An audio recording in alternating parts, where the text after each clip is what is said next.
Hello, good afternoon. Now we are going to study संधान कर्म। वैसे तो संधान कर्म तीन प्रकार के हैं, कण संधान, नासा संधान और ओसंधान। पर अभी हम कणगत रोग कर रहे हैं, इसलिए हम सिर्फ यहाँ पे कण संधान का स्टडी करेंगे। नासा संधान का वर्णन नासागत रोगों में, तो उसका स्टडी हम वहाँ पे करेंगे। तो कण संधान जो है 15 प्रकार के बताए गए हैं। इनका वर्णन सूक्ष्म सूत्र स्थान के 16वें अध्याय में। तो इसमें कर्णपाली का संधान का विशेष वर्णन किया गया है। तो लेट्स स्टार्ट द टॉपिक।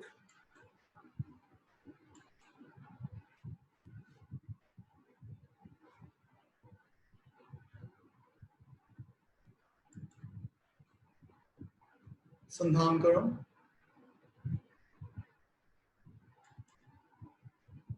संधान कर्म को कर्ण वेदन बंद विधि भी बोलते हैं, जो कर्ण संधान उसके विषय में बोलते हैं। इसको मॉडर्न में हम ऑटोप्लास्टी और लोबुलोप्लास्टी से कंपेयर करते हैं, उनको हम बाद में करेंगे। तो कर्ण संधान के विषय में आचार्य कहते हैं, रक्षा भूषण निमित्तम बालस्य कर्ण विविध्यते त्वग्यष्टे मासी सप्तमे व शुक्ल पक्षे प्रस्तेषु तिथि कर्ण मुहूर्त नक्षत्रेषु कृतमंगल स्वस्ति वाचनम धार्यंके वा कुमारं पमवेश्य वालकीडन कनके प्रलोभ्य अभिसांतव्यन विषय पामस्ते नाक्षय कणम दैवकृते छिद्रे आदित्य कराव वासिदे शनय शनय दक्षिणस्ते ऋजु विद्ये।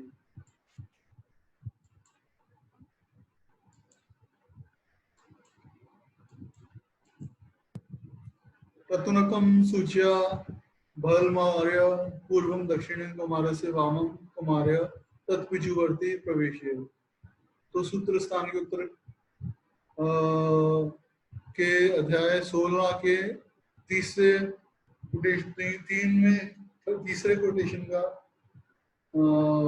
ये वर्णन है, जिसका अर्थ इस प्रकार से है। रक्षा तथा भूषण के लिए बालक के कानों का भेदन करना चाहिए। छठे अथवा 7वें मास में शुक्ल पक्ष की अंतिम तिथि कर्ण मुहूर्त एवं नक्षत्र में मुआलाचरण तथा स्वस्ति वाचन करके गाय की गोद में अथवा बालक की देखभाल करने वाले मनुष्य की गोद में बच्चे को बिठाकर बाल को उचित खिलौनों से आकृष्ट कर तुतली बोली में सांत्वना देनी चाहिए। इसके अनंतर विश्व को अपने वामहस्त से उस बच्चे के कान को खींचकर दैवकृत छिद्र के सूर्य किरणों द्वारा दिखाई देने पर धीरे धीरे दक्षिण हस्त से उस दैवकृत छिद्र में सीधा भेदन करना चाहिए। यह कर्ण यदि कर्ण पतला हो तो सुई से एवं मोटा हो तो वारा से भेदन करना चाहिए। बच्चे के प्रथम दक्षिण कर्ण में और बच्ची के प्रथम वाम कर्ण में भेदन करें। उसके अनंतर कर्ण छिद्र में रुई की बत्ती अथवा डोरा लगा देना चाहिए। आगे आचार्य कहते हैं, शोणित बहुत्वेन वेदनायां चानेद विद्रमीति जानियात निर्द्रव्यता तद्देश विद्रम इति। तो ये सूत्र स्थान के 16वें अध्याय का चौथा श्लोक है, जिसका है यदि वेदन करने से रक्त का अतिरिक्त स्राव हो एवं वेदना हो तो अन्य देश विद समझना चाहिए, यानी कि जो वेदन कर्म है वो दैवकृत छिद्र में नहीं हुआ है तथा किसी तरह का उपद्रव ना हो तो उसे दैवकृत छिद्र में वेदन हुआ समझना चाहिए। आगे शायद कहते हैं, तत्र ज्ञानेन यद्रयुच्चा विद्यासु सिरासु कलिका मर्मिका लोहिका स्वद्रिवा भवन्ति तत्र कलिकायां ज्वरो दाशवतु वेदना च भवति मर्मिकायां वेदना ज्वरो ग्रन्थ्यश्च लोहितकायां मन्यस्तम अपतान शिरोग्र कर्णशूलानि भवन्ति तेषु यथा सर्वं उत्ति अर्थात अज्ञान वृक्ष मनुष्य अपनी इच्छा से देवकर चित्र का ध्यान न रखकर कलिका, मर्मिका और लोहितिका सिराओं में जब वेदन करता है तो उपद्रव उत्पन्न होते हैं। कलिका में वेदन होने से स्वर, दाह, शोथ एवं वेदना उत्पन्न होती है। मर्मिका में वेदन होने से पीड़ा, ज्वर एवं ग्रंथियां उत्पन्न होती है। लोहितिका में वेदन होने से मन, स्तंभ, अपकानक, शिरोग्रा तथा कर्णशूल उत्पन्न होते हैं। उनमें यथा योग्य चिकित्सा करनी चाहिए।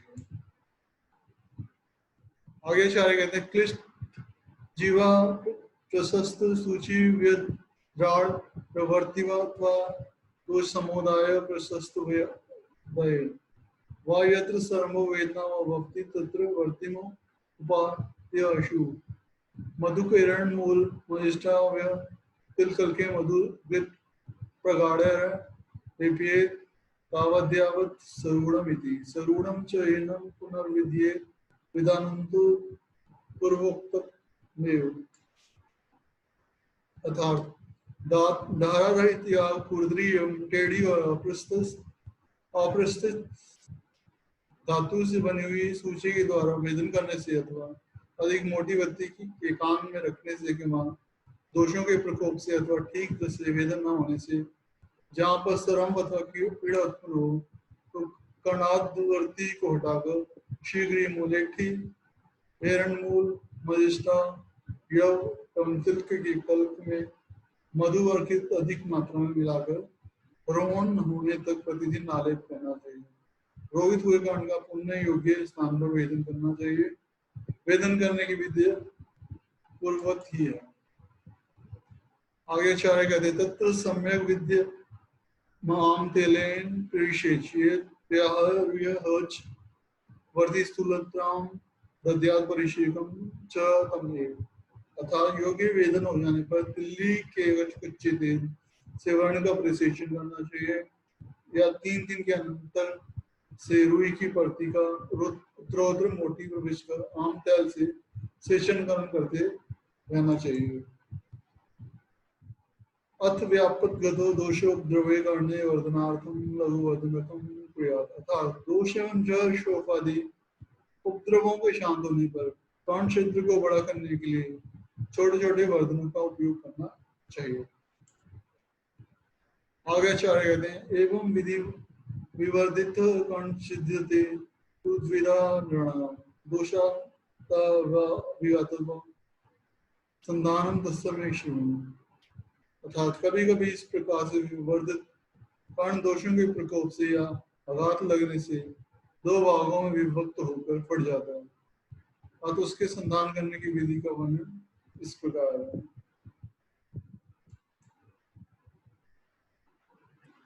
तत्र समासेन पंचदश कर्ण बंध्य कृत्या तथा नेमि संधान उत्पन्न विधि बलूरक आसानिमो गणकर्ण आर्यो निर्गुण व्यायोजिम कपाट संधि का अर्ध कपाट संधि का संक्षिप्तो हिंडकर्ण वल्लीकर्ण यष्टिकर्ण का कोष्ठक इति। ये 16वें अध्याय का सूत्र स्थान का 10वां श्लोक है जिसमें पंचदश कर्ण विधियों का वर्णन किया है। इस कर्म कार्य के लिए कर्ण संधान करने में की संक्षेप से 15 विधियां होती हैं जैसे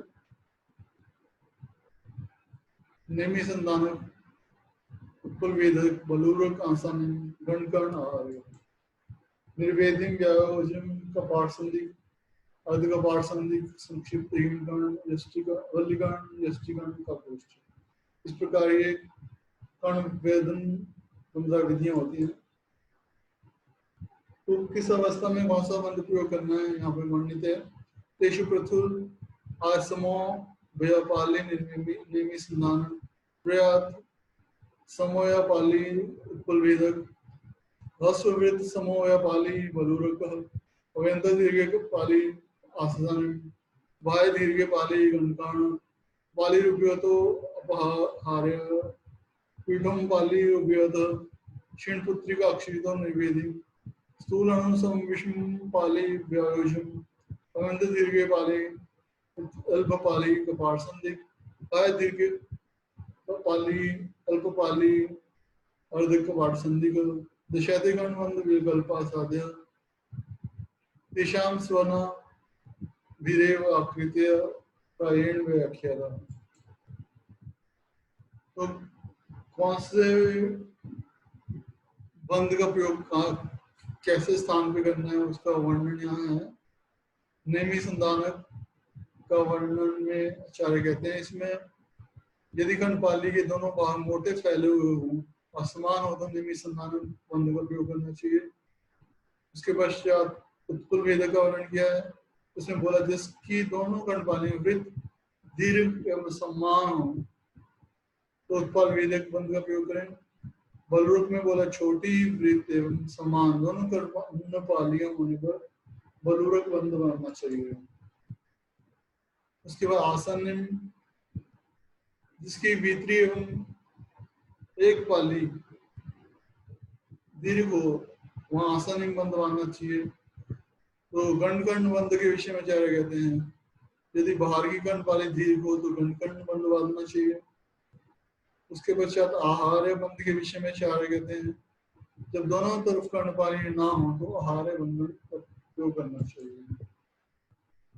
उसके बाद निर्वेदी यदि दोनों कर्णपालियां मूल से ही छिन्न हो तो पुत्रिका के शेष भाग पर अक्षय करके निर्वेदन मानना चाहिए। तत्पश्चात का पारसंधिक बंध के विषय में आचार्य कहते हैं जहाँ एक पाली बीते से लंबी हो एवं दूसरी पाली अल्प हो तो कपाट संधि बंधन उपयुक्त होता है। उसके पश्चात आचार्य अर्ध कपाट संधि बंध के विषय में कहते हैं यदि कर्णपाली का बाह्य भाग हीर एवं भीतर का अल्प हो तो अर्ध कपाट संधि बंध उपयुक्त होता है। इस प्रकार संधान के ये 10 भेद्य साध्य होते हैं। इनके नाम से प्राय इनकी व्यक्ति संबंधी शब्द। इसके पश्चात 5 असाध्य बंधों का वर्णन आचार्य ने किया है। तो ये कोटेशन का माध्यम से संक्षिप्त साध्य पंच असाध्य तत्व शुष्कली उसन वाली अत्यल्प पाली संक्षिप्त अनिर्दिष्टान पाली प्रयंत्यो क्षीणमासो हिमगण तनु विषमाल्प पाली बल्लिकण प्रतिमास स्तब्ध सिरासन सूक्ष्म पाली यष्टिगण नमास संक्षिप्त अग्रपाली अग्रल्प शोणित पाली का कोष्ठक थी वदेश्वपि तु शोभदा राग पाक पिड़का श्राव्युत ना सिद्धम अपयंती। तो इसमें 5 प्रकार की जो है असाध्य बंधनों का वर्णन किया है जिसमें संक्षिप्त हिमगण बल्लीकरण यष्टिगण और प्रकोष्ठक आदि शेष 5 बंधनों का वर्णन जो कि असाध्य माने गए। तो सबसे पहले संक्षिप्त बंधन को कहाँ मानना चाहिए इसके विषय में विचार कहते हैं इनमें बाह्य पाली का शुष्कली भाग सूख गया हो तथा पाली का भाग नष्ट हो तब दूसरा भाग भी अल्प हो गया हो तब संक्षिप्त बंध का उपयोग करें। तो हीनकर्ण नाम की असाध्य बंध का वर्णन में आचार्य कहते हैं जहाँ पर पाली अधिष्ठान ही ना हो तथा गण के दोनों बाह्य भाग मास क्षीण हो वहाँ हीनकर्ण बंध प्रयोग में लाना चाहिए। इसके पश्चात वल्लीकरण विषय में बोलते हैं आचार्य यदि पाली पतली टेढ़ी मेढ़ी और अल्प हो तो वल्लीकरण बंधन बांधना चाहिए। तत्पश्चात आचार्य यष्टिकर्ण बंधन के विषय में कहते हैं जहाँ पाली के मांस में गांठें बढ़ गई हो सिराएं कुटिल स्तब्ध हो गई हो और पाली छोटी हो वहाँ यष्टिकर्ण बंधन कार्य में लाना चाहिए।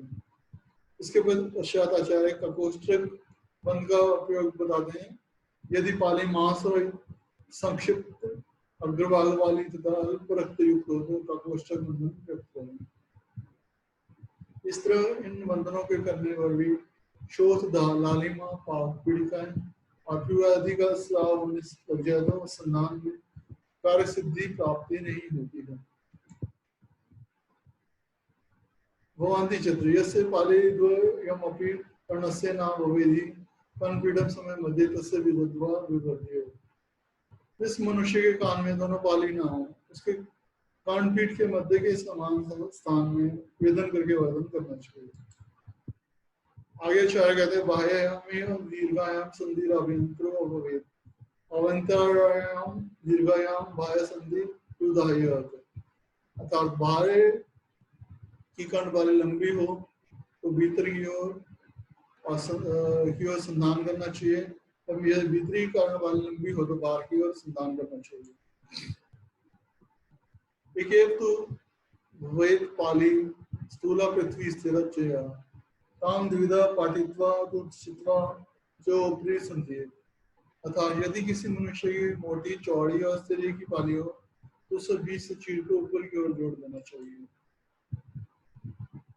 गुंडा पाटे मासे सानुबंधे जीविता कर्ण वाली पालेस्तु पुराण लिखिय अक्षुत अर्थात यदि किसी मनुष्य की वाली ना हो तो शास्त्रज्ञ वैद्य गंड प्रदेश से जीवित एवं कुछ समुद्र रखे हुए मांस को लेकर उसकी कर्णवाली बनाएगा। आगे चार्य कहते हैं अत्यो अनत्यम बंधम चिकीर्षु हरणयुतो संभारम विशेष शस्त्रों पहरे स्वरामंडम क्षीरमुदगम धान्यंगम कपालचूर्ण इति तदो अंगनाम पुरुषम वाग्वेति केशांतम लघु भूतवंतुम अर्थः सुपरिगृहीतं च कृत्वा बंधम प्रिय शेदे वेदे लेखे वेदन उत्पन्न उपादेय कर्ण शोणित मोवेक्षे दुष्टम दुष्टम वेति तत्र वा दुष्टे धान्याम्ल उष्णोद ताभ्याम पित्त दुष्टे शीतो कपोयोभ्याम श्लेषम दुष्टे सुरामंडोषण दुर्गाभ्याम प्रक्षाल्य कर्णो पुनर्विलिख्या योनत मुहिन विमच मुंच कर्ण संधिं सन्निवेश्य सिरतत्वं संध्यात ततो मधु वृत्तेनाभ्यज्य पिचु प्लोत्योऽन्तर्य रेणुकाण्यठ्य सूत्रेण अवगाढं शिथिलं च प्रदद्वा कपालचूर्णे नावक चरि कुपदेशित द्विवर्णयुक्तेन च विधानेन चारेत अर्थात कर्ण वंदन की विधि का वर्णन आचार्य ने किया है। उपयुक्त वंदनों में से किसी एक को वंदन को करने की इच्छा वाला चिकित्सक प्रथम अग्रोपहरणीय अध्याय में वर्णित आवश्यक सामग्री को संचित करे। विशेषतः सुरामंड दूध जल कांजी और टूटे फूटे मिट्टी के बर्तन का मेल मांस में रखे पास में रखे। फिर स्त्री अथवा पुरुष जो उसके सिर के बालों को ठीक तरह से पीछे की ओर बांध कर हल्का भोजन करा के हितैषी उपचारकों या उसके बंधुओं द्वारा पकड़ाकर बंधन लगाना हो उसका निश्चय करके छेदन भेदन लेखन और वेदन इनमें से जो उचित क्रिया हो उसे करके कान के रक्त को देखकर निर्णय करेगी यह रक्त दूषित है या अदूषित। यदि वात से दूषित रक्त हो तो कांजी और उष्ण जल से, पित्त से दूषित रक्त हो तो ठंडे जल तथा दूध से, एवं कफ से दूषित हो तो सुरामंड तथा उष्ण जल से कानों को प्रक्षालन कर उसके पश्चात उस स्थान का लेखन करके कर्ण संधि को ना ऊंचे ना नीचे और ना विषम रखकर रक्त स्तुति के बंद होने पर संधान कर देना चाहिए।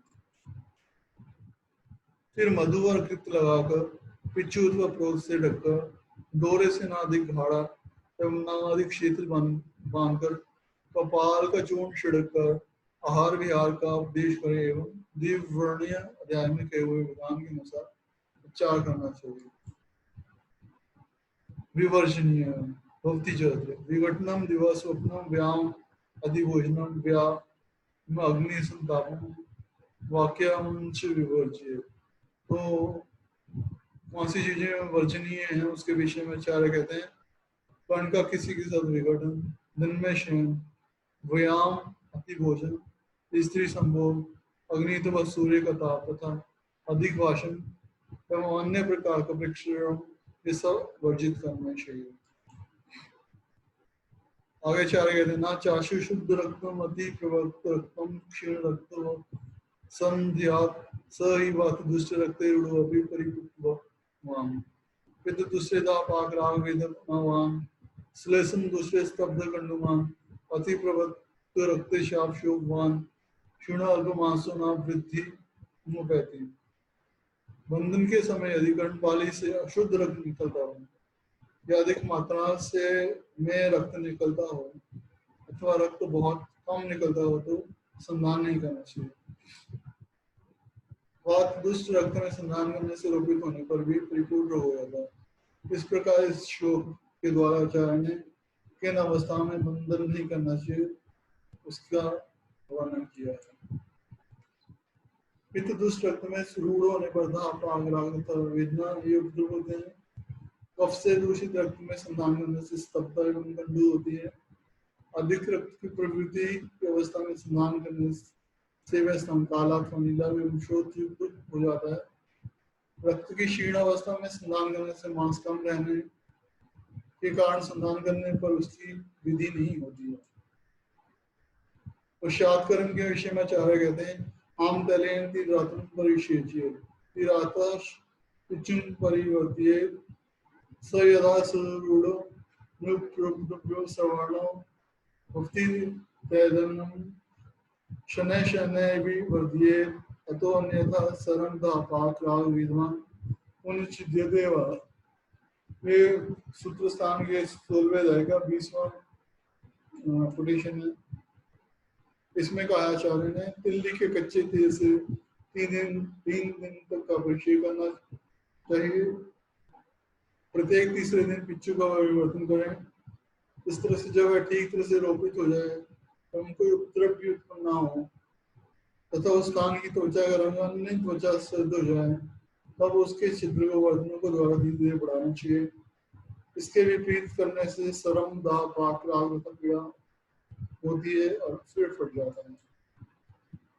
कर्ण वाली के वर्धन के विषय में आचार्य कहते हैं अथा से दुष्ट से विवर्धनार्थ अभ्यंग तदेता गोपृतुषिकर अनु वसा मध्यान्होप्य सर्पिस्तैलम गो सर्पसजुम च यथा लाभम सवित्य अर्क बलाति बला अनंत अपमार्ग अश्वगंधादि विदारी गुंदाक्षीर शुक्ल शुक मधुर वर्ग व्यास्त पति अपम तैलम पचित्वा स्वनु उत्तम विद्यात्। अर्थात शुद्ध कर्णपाल्य की विधि के लिए अभ्यंग का उपयोग किया जाता है। इसमें प्रयुक्त होने वाले द्रव्य हैं जैसे गोदा जलीय प्राणी के वसा मज्जा दुग्ध घृत श्वेत सरसों का तेल तथा लाभ ग्रहण कर आकड़ा मलार बला अति बला सारिगा अमार सुगंध विदारी गंधक्षी विदारी जलशुक शवल क्षीर का कोली और मधुर आदि गण की औषधियों के कल्प के साथ प्राप्त करें अथवा अर्कादि औषधियों के कल्प को तिल के साथ प्राप्त कर सुरक्षित कर देना चाहिए। शतवर्या अश्वगंधाभ्याम व्यवसायेन जीवने तेलम विपक्वम सक्षीरम अभ्यंगात् पालिवर्धनम अर्थात शतावर सुगंध क्षीर का पूरी एंड के बीच अथवा जीवनगण की औषधियों उनके कल्प के दुग्ध के साथ यथाविधि तेल तो पाकर उसका भिन्न करने से पाली की वृद्धि होती है।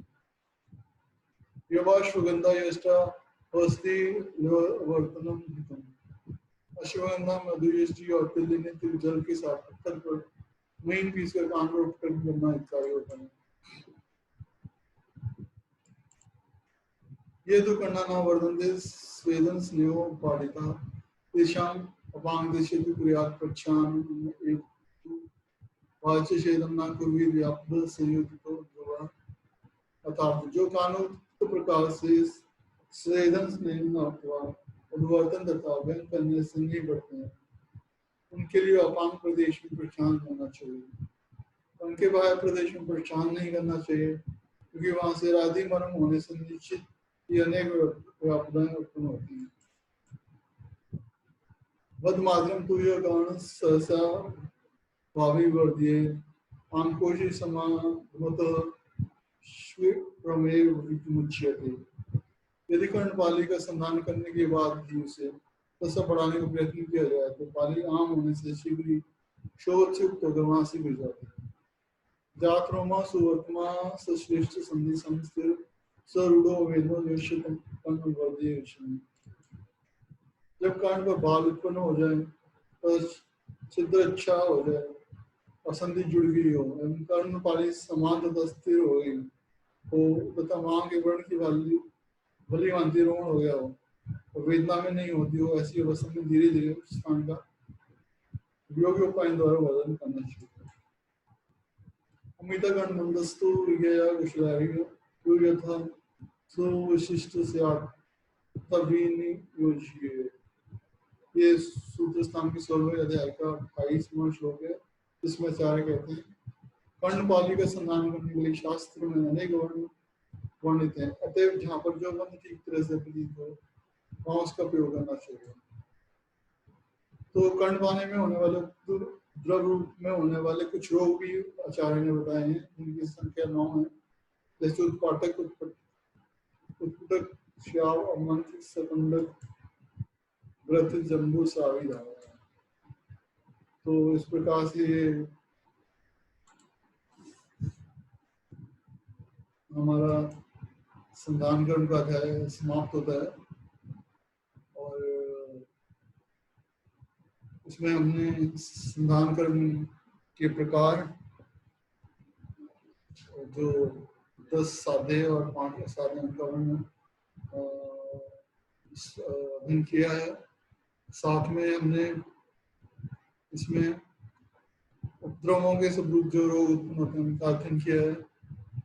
तो इसका वर्णन जो है सूत्र स्थान के 16वें अध्याय में कर्ण संधान का वर्णन है। तो इनका मॉडल जो है वो ऑटोप्लास्टी और लोब्लियोप्लास्टी है, जो हम कुछ समय बाद करेंगे। तो thank you very much, have a nice day, and thank you for listening to the lecture very carefully and sincerely.